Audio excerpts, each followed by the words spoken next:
ଆଜିର ପ୍ରଥମ ପ୍ରଶ୍ନଟି ହେଉଛି ନିୟମିତ ଲେମ୍ବୁ ପାଣି ପିଇବା ଦ୍ୱାରା କେଉଁ ରୋଗ ଭଲ ହୁଏ? ଅପସନ୍ ଏ ଟିବି ରୋଗ, ଅପସନ୍ ବି ଜଣ୍ଡିସ୍ ରୋଗ, ଅପସନ୍ ସି ହଇଜା ରୋଗ, ଅପସନ୍ ଡି ମୋଟାପଣ।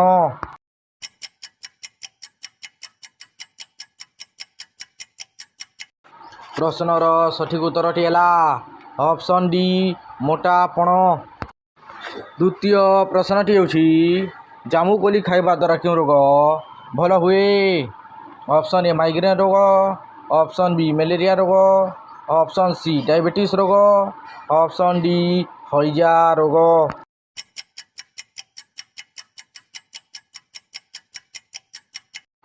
ପ୍ରଶ୍ନର ସଠିକ୍ ଉତ୍ତରଟି ହେଲା ଅପସନ୍ ସି ଡାଇବେଟିସ୍ ରୋଗ। ତୃତୀୟ ପ୍ରଶ୍ନଟି ହେଉଛି ଘର ପାଖରେ କେଉଁ ଗଛ ଥିଲେ ଘରକୁ ସାପ ଆସନ୍ତି ନାହିଁ?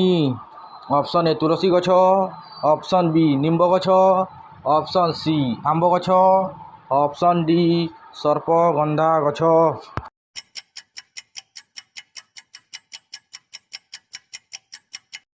ପ୍ରଶ୍ନର ସଠିକ୍ ଉତ୍ତରଟି ହେଲା ଅପସନ୍ ଡି ସର୍ପଗନ୍ଧା ଗଛ।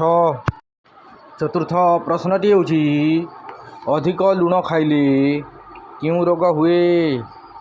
Option A typhoid, option B blood pressure, option C TB, option D dengue.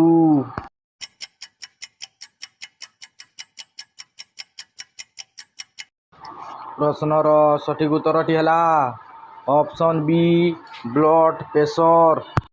ପଞ୍ଚମ ପ୍ରଶ୍ନଟି ହେଉଛି କେଉଁ ପଶୁ ଠିଆ ହୋଇକି ଶୋଇଥାଏ? ଅପସନ୍ ଏ ଘୋଡ଼ା, ଅପସନ୍ ବି ହାତୀ, ଅପସନ୍ ସି ବାଘ, ଅପସନ୍ ଡି ହରିଣ।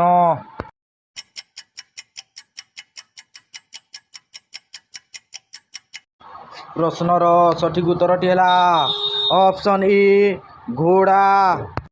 ଷଷ୍ଠ ପ୍ରଶ୍ନଟି ହେଉଛି କେଉଁ ଫଳ ଖାଇଲେ ଚୁଟି ଝଡ଼ିବା ସମସ୍ୟା ଦୂର ହୁଏ? Option A Anla, option B କଦଳୀ, ଅପସନ୍ ସି ଆମ୍ବ, ଅପସନ୍ ଡି ସେଓ।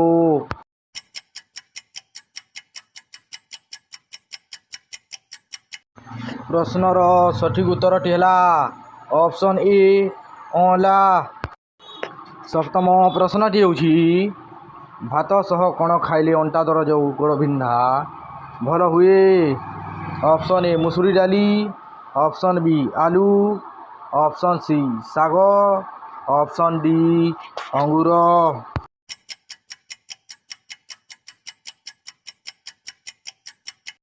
ପ୍ରଶ୍ନର ସଠିକ୍ ଉତ୍ତରଟି ହେଲା ଅପସନ୍ ଏ ମସୁରୀ ଡାଲି।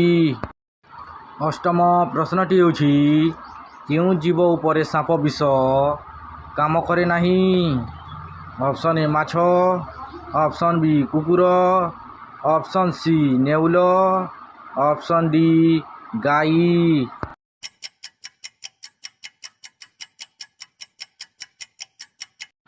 ପ୍ରଶ୍ନର ସଠିକ୍ ଉତ୍ତରଟି ହେଲା ଅପସନ୍ ସି ନେଉଳ।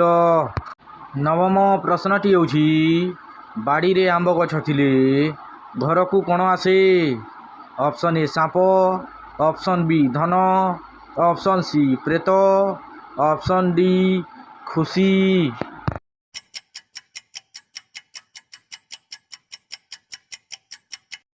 ପ୍ରଶ୍ନର ସଠିକ୍ ଉତ୍ତରଟି ହେଲା ଅପସନ୍ ଏ ସାପ।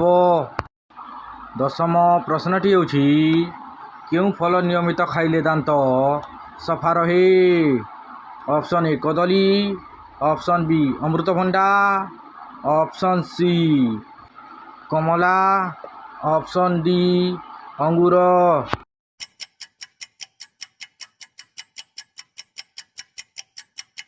ପ୍ରଶ୍ନର ସଠିକ୍ ଉତ୍ତରଟି ହେଲା ଅପସନ୍ ବି ଅମୃତଭଣ୍ଡା।